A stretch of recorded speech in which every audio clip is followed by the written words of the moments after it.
દેશમાં કોરોનાનો કેમ જાણે બોમ્બ ફાટ્યો હોય તેમ અલગ અલગ વિસ્તારમાં કોરોનાના કેસ વધી રહ્યા છે. કોલકાતામાં એનઆરએસ હોસ્પિટલના 70 ડોક્ટર અને નર્સ સંક્રમિત થયા. 2 દિવસમાં પટનાની એનએમસીએચ હોસ્પિટલમાં 96 ડોક્ટર સહિત સ્ટાફ પોઝિટિવ આવ્યો. નીતિશ કુમારના જનતા દરબારમાં 3 પોલીસકર્મી સહિત 14 લોકો સંક્રમિત થયા. જીતનરામ માંઝીનો પરિવાર સહિત 18 લોકો સંક્રમિત થયા. આઈઆઈટી ખડગપુરના 31 વિદ્યાર્થી કોરોના પોઝિટિવ આવ્યા. ગોવાના કાર્ડેલિયા જહાજ પર સવાર 66 લોકો સંક્રમિત થયા. છત્તીસગઢના સુકમા કેમ્પમાં 38 જવાન કોરોના સંક્રમિત થયા.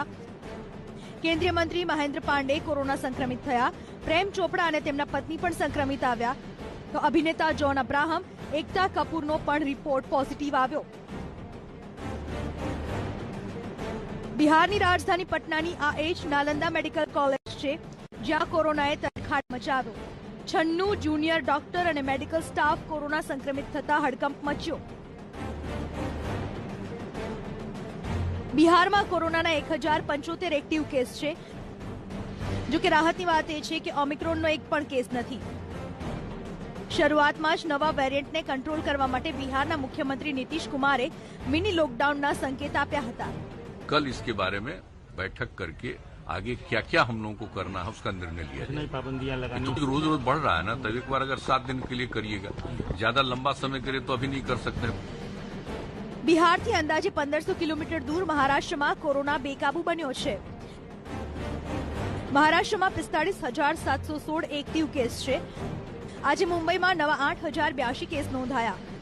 ખતરો એટલા માટે વધારે છે કારણ કે મહારાષ્ટ્રમાં સૌથી વધુ ઓમિક્રોનના 510 કેસ છે. તો દેશની રાજધાની દિલ્હીમાં પણ કોરોના સંકટ ઘેરું બન્યું છે. 24 કલાકમાં દિલ્હીમાં 4,099 કેસ નોંધાયા. જ્યારે એક્ટિવ કેસનો આંક 10,986 થયો છે તો ઓમિક્રોનના પણ 351 કેસ નોંધાઈ ચૂક્યા છે. આજે ખુદ દિલ્હીના આરોગ્ય મંત્રી સत्येंद्र जैने કહ્યું, દિલ્હીમાં ઓમિક્રોનના કેસ સતત વધી રહ્યા છે. दिल्ली के अंदर पिछले 10-15 दिन से केसेस काफी बढ़ रहे हैं. जब से ओमिक्रॉन आया है काफी तेजी से बढ़ रहे हैं. अभी तक स्थिति बहुत ही कंट्रोल में है. 2 दिन का जो लास्ट 2 डेज का बता सकता हूँ, उनमें 84% जो पेशेंट थे वो ओमिक्रॉन के. દેશમાં કોરોનાની ત્રીજી લહેર દસ્તક દઈ રહી છે. હાલ એક્ટિવ કેસ 1,45,000 ને પાર પહોંચી ગયા છે. તો આ તરફ ગુજરાતમાં પણ કોરોના વિસ્ફોટ થયો. આજે ગુજરાતમાં કોરોનાના નવા કેસનો આંક પહોંચી ગયો 1250 ને પાર. રાજ્યમાં આજે કોરોનાના નવા 1259 કેસ નોંધાયા તો 3 દર્દીઓના મોત થયા, જ્યારે 151 દર્દીઓ સ્વસ્થ થયા. તો આજે રાજ્યમાં ઓમિક્રોનના 16 નવા કેસ નોંધાયા. નજર કરે રાજ્યના મહાનગરમાં નોંધાયેલા કોરોનાના નવા કેસ પર તો અમદાવાદમાં 631, સુરતમાં 213, વડોદરામાં 68, રાજકોટમાં 37, ગાંધીનગરમાં 18, ભાવનગરમાં 17 અને જામનગરમાં કોરોનાના નવા 8 કેસ નોંધાયા.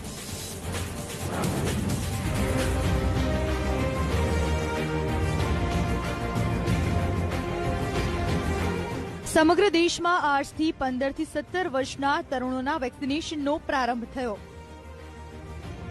દિલ્હીથી લઈને મુંબઈ અને ગુજરાતથી લઈને કોલકાતા સુધી 15 થી 17 વર્ષના તરુણોને વેક્સિન અપાઈ. ક્યાંક સ્કૂલમાં જ રસી કેન્દ્ર તૈયાર કરાયા હતા તો ક્યાંક પહેલાથી જ મોજૂદ કેન્દ્ર પર અલગથી વ્યવસ્થા કરવામાં આવી. આરોગ્ય મંત્રાલયે જાહેર કરેલા આંકડા મુજબ પહેલા દિવસે દેશના 37,84,212 તરુણોને વેક્સિનનો પહેલો ડોઝ અપાયો. ऐसे कहना चाहूंगी कि उन लोगों को भी डरना नहीं चाहिए. वैक्सीन हमारे सेहत के लिए अच्छी रहती है, कोरोना से बचाने के लिए रहती है.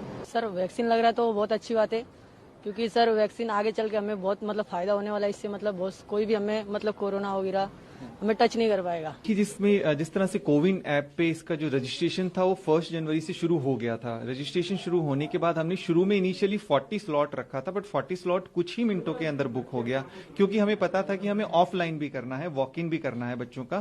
तो बच्चों में उस तरह से हेजिटेंसी देखी नहीं गई है, ना ही पेरेंट्स के अंदर देखी गई है, क्योंकि बच्चों से जब हम बात कर रहे हैं तो वो एक जो फीलिंग एक्सप्रेस कर रहे हैं कि हम भी जो ये नेशनल इम्यूनाइजेशन वाला प्रोग्राम है इसका पार्ट बन पाए हैं, और उनको प्राउड फील हो रहा है इस चीज को लेकर.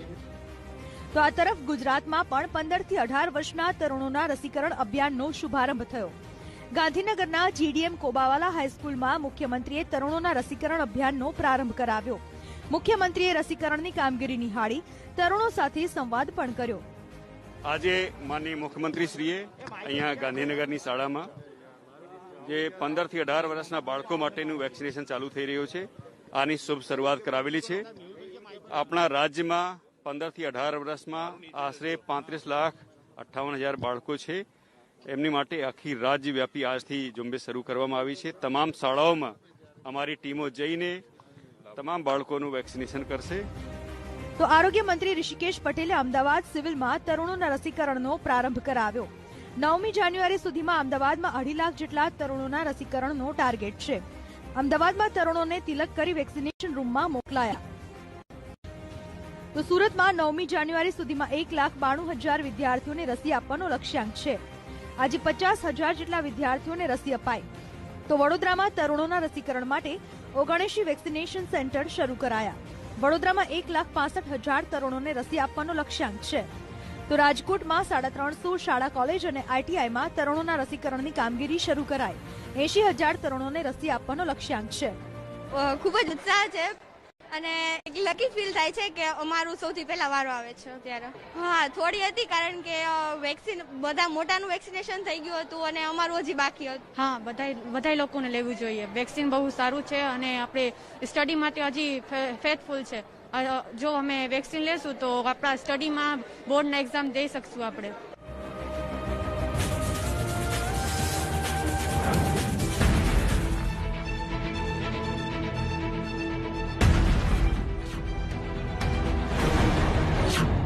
ઓમિક્રોનના કારણે આવશે ત્રીજી લહેર. ઓમિક્રોનના કારણે ઝડપથી વધશે કેસ.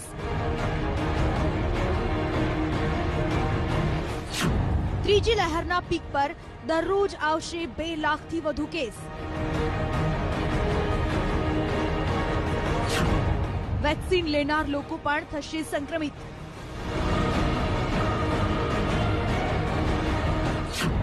પણ ડેલ્ટાની જેમ જીવલેણ નહીં હોય ઓમિક્રોન. બીજી લહેરની જેમ ત્રીજી લહેરમાં નહીં વધે મૃત્યુ આંક. ઓમિક્રોનના કારણે ત્રીજી લહેરના ખતરાને લઈને આ તમામ દાવા કર્યા છે આઈઆઈટી કાનપુરે. યુરોપ, અમેરિકાની જેમ ભારતમાં પણ ઓમિક્રોનનું સંક્રમણ ઝડપથી ફેલાઈ રહ્યું છે. ત્યારે આઈઆઈટી કાનપુરના નિષ્ણાંતોએ દાવો કર્યો કે કોરોનાની ત્રીજી લહેર આવશે. પ્રોફેસર મનિન્દ્ર અગ્રવાલ છેલ્લા 1.5 મહિનાથી ઓમિક્રોન પર સ્ટડી કરી રહ્યા છે. જેના આધારે પ્રોફેસર મનિન્દ્ર અગ્રવાલનું માનવું છે કે તાજેતરના આંકડાઓને ધ્યાને રાખીને એવું લાગે છે કે દેશમાં કોરોનાની ત્રીજી લહેર આવશે અને ફેબ્રુઆરીમાં તે પીક પર હશે.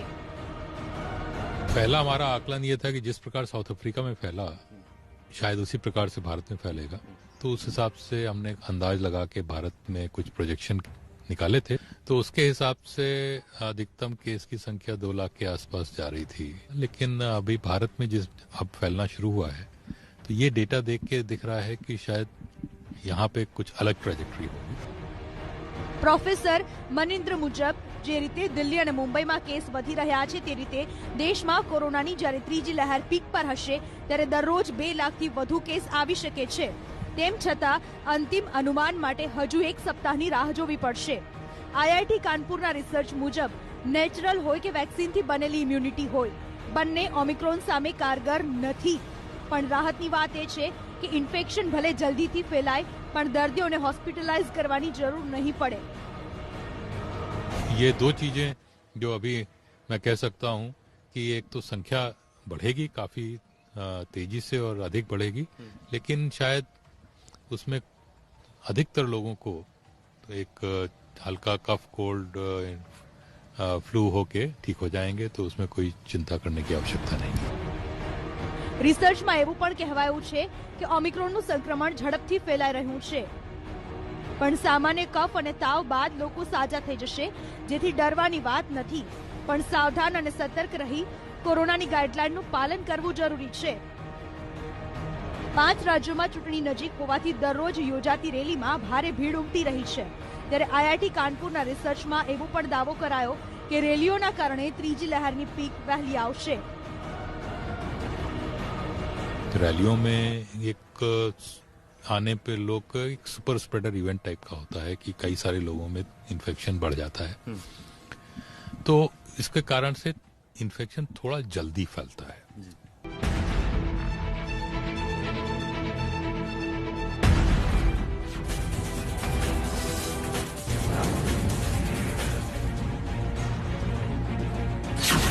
ત્રીજી ઓક્ટોબરે લખીમપુરમાં મંત્રીના પુત્રની ગાડીએ ખેડૂતોને કચડી માર્યા હતા અને આજે મંત્રીના પુત્ર આશિષ મિશ્રા વિરુદ્ધ કોર્ટમાં પુરાવા રજૂ કરાયા.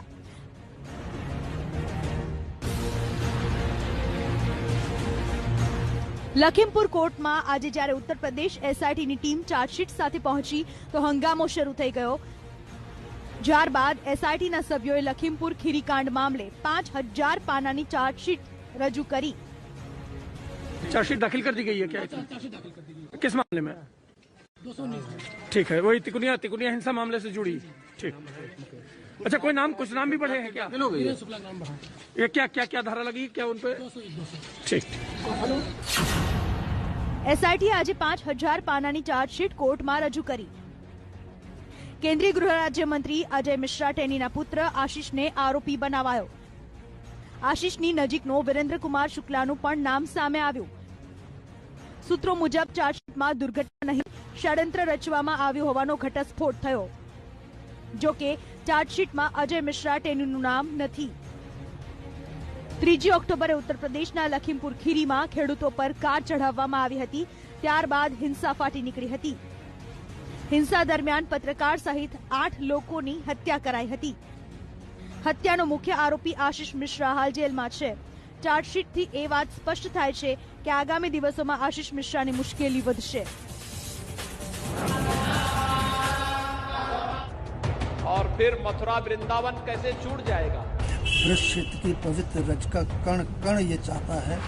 भगवान कृष्ण भी यही चाहते हैं कि वो मथुरा से चुनाव लड़ें. रात हमारे सपने में आए थे, भगवान कृष्ण कह रहे थे आपकी सरकार बनने वाली है. योगी जी मथुरा से चुनाव लड़े तो कुछ अलग ही रहेगा. सभी अयोध्यावासी चाहते हैं कि योगी जी इस बार जो चुनाव अयोध्या से लड़े. શું ઉત્તર પ્રદેશના મુખ્યમંત્રી યોગી આદિત્યનાથ મથુરાથી ચૂંટણી લડશે?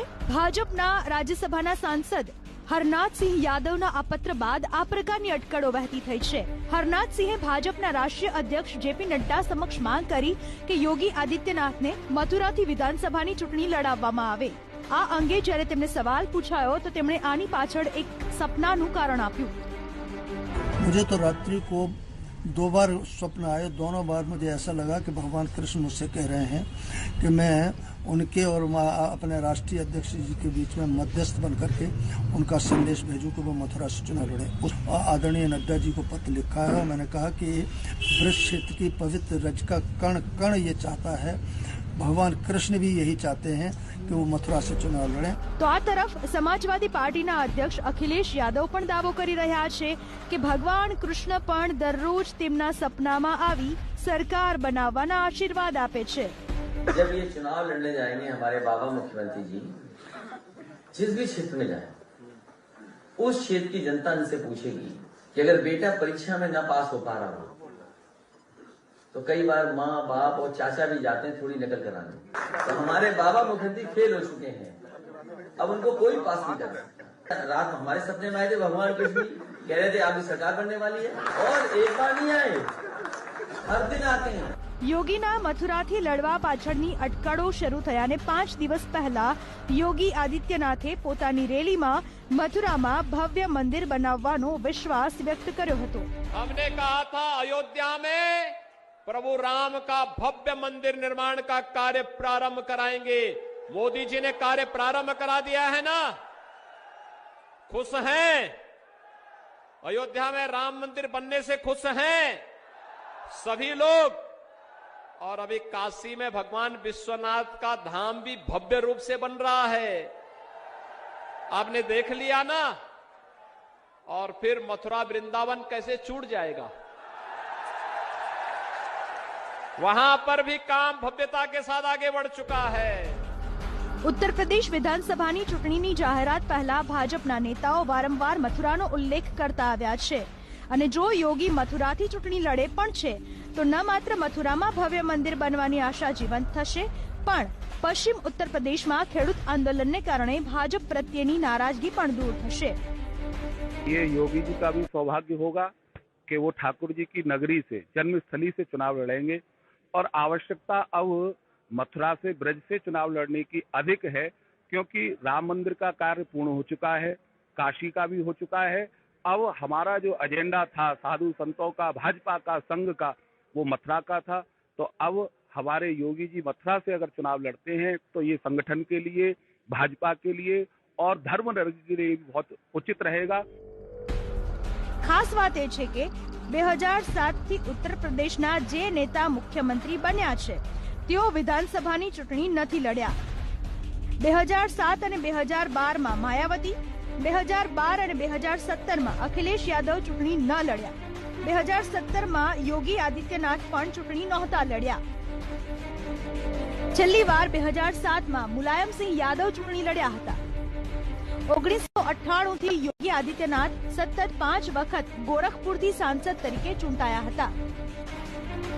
મથુરાના જાતીય સમીકરણની વાત કરીએ તો અહીં બ્રાહ્મણોની વસ્તી 70,000, વૈશ્યની વસ્તી 65,000, મુસ્લિમની વસ્તી 35,000, જાટની વસ્તી 30,000 અને ઠાકોરની વસ્તી 28,000 છે। મથુરામાં ભવ્ય રામ મંદિરનું નિર્માણ હંમેશાથી ભાજપના એજન્ડામાં રહ્યું છે। હિન્દુ સંગઠનો અયોધ્યા બાદ મથુરામાં ભવ્ય મંદિર નિર્માણની તૈયારીમાં છે, ત્યારે યોગીને મથુરાથી મેદાનમાં ઉતારી ભાજપ માસ્ટર સ્ટ્રોક મારી શકે છે।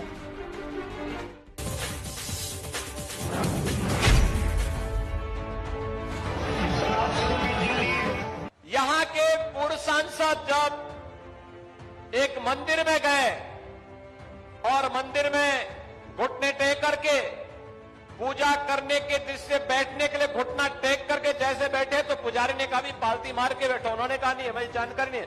उन्होंने कहा भैया ये मंदिर है, ये मस्जिद नहीं है। વાત 2017ની ગુજરાત વિધાનસભાની ચૂંટણીની થઈ રહી છે, પણ પ્રહાર ઉત્તર પ્રદેશની રાજકીય પીચ પરથી કરવામાં આવી રહ્યા છે। મુખ્યમંત્રી યોગી આદિત્યનાથ આજે કોંગ્રેસના ગઢ રહી ચૂકેલા અમેઠી પહોંચ્યા, જ્યાં તેમણે હિન્દુત્વના મુદ્દા પર હુંકાર ભરી અને સીધી રીતે કોંગ્રેસ સાંસદ રાहुल गांधी पर निशान ताक्યું। खानदान और जिनके पूर्वज कहते थे कि हम तो एक्सीडेंटली हिंदू हैं, तो वे लोग अपने को हिंदू बोल भी नहीं सकते। कम से कम इतना तो सीख लो। अब जिन लोगों को इतने भी संस्कार न हो, वे हिंदू और हिंदुत्व के बारे में भी इस प्रकार का दुष्प्रचार करें तो ये उनकी बुद्धि का फेर है। હકીકતમાં પાછલા મહિને રાहुल ગાંધી જ્યારે અમેઠીના પ્રવાસે હતા ત્યારે તેમણે હિન્દુ અને હિન્દુત્વની નવી પરિભાષા કહી ભાજપ અને આરએસએસ પર પ્રહારો કર્યા હતા, જેનો યોગી આદિત્યનાથે આજે પલટવાર કર્યો। વર્ષ 2021 પૂર્ણ થઈ ગયું છે અને વર્ષ 2022ની શરૂઆત થઈ ચૂકી છે, પણ ઉત્તર પ્રદેશમાં દરોડાની કાર્યવાહી હજુ યથાવત છે। આજે સતત ચોથા દિવસે પરફ્યુમના કારોબાર દિલ્હી, મુંબઈ, ગુજરાત અને તમિલનાડુ સુધી ફેલાયેલો છે। હાલ પંપી જેડના 50થી વધુ ઠેકાણા પર દરોડાની કાર્યવાહી શરૂ થઈ હતી।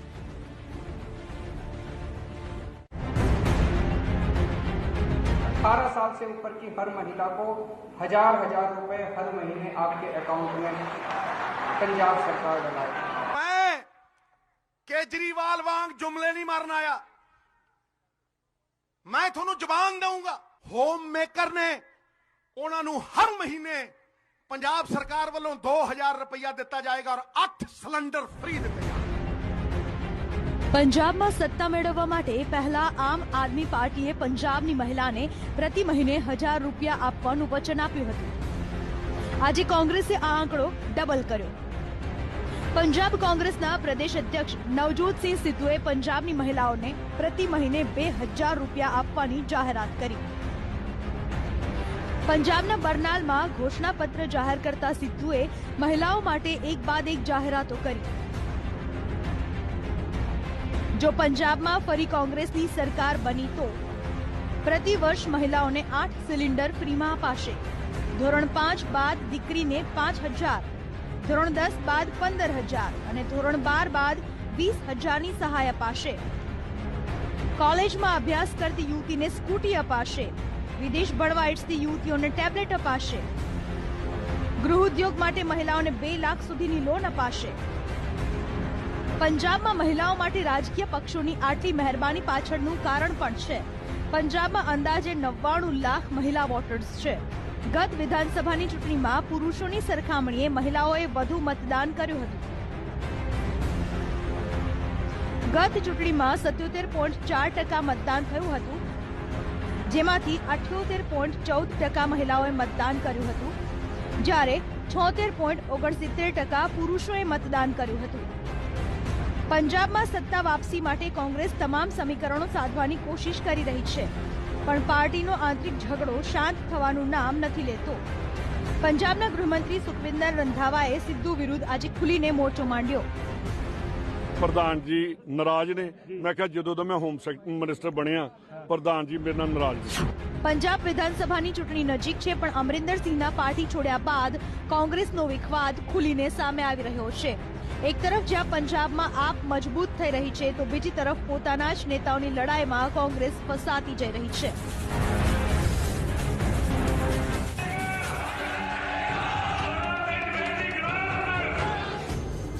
તારીખ 17 થી 19 ડિસેમ્બર સુધી હરિદ્વારમાં યોજાયેલી ધર્મ સંસદમાં વિવાદિત નારા લાગ્યા અને મંચ પરથી ભડકાઉ ભાષણ અપાયા.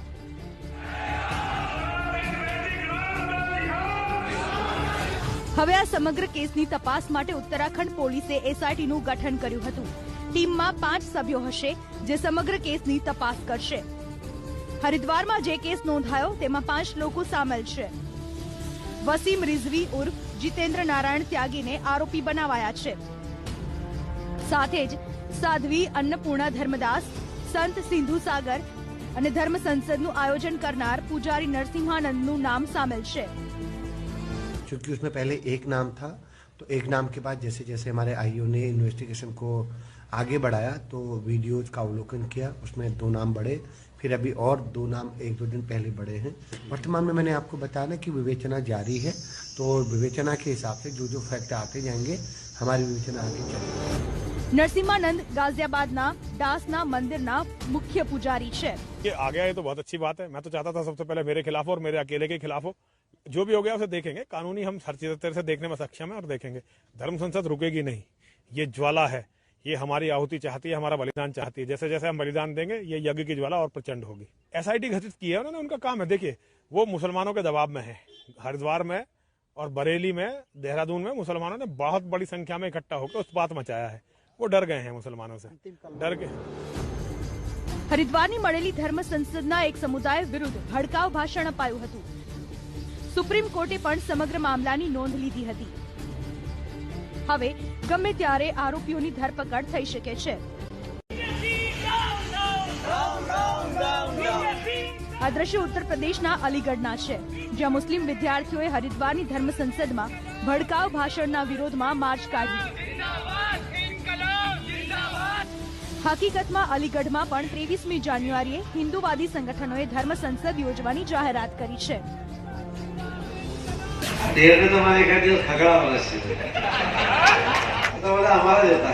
આપણે કેમ પેલા બસમાં બેસતા તો રૂમાલ મૂકીને જગ્યા કરી દેતા હતા, અમે એમાં જગ્યા રાખી મૂકી છે.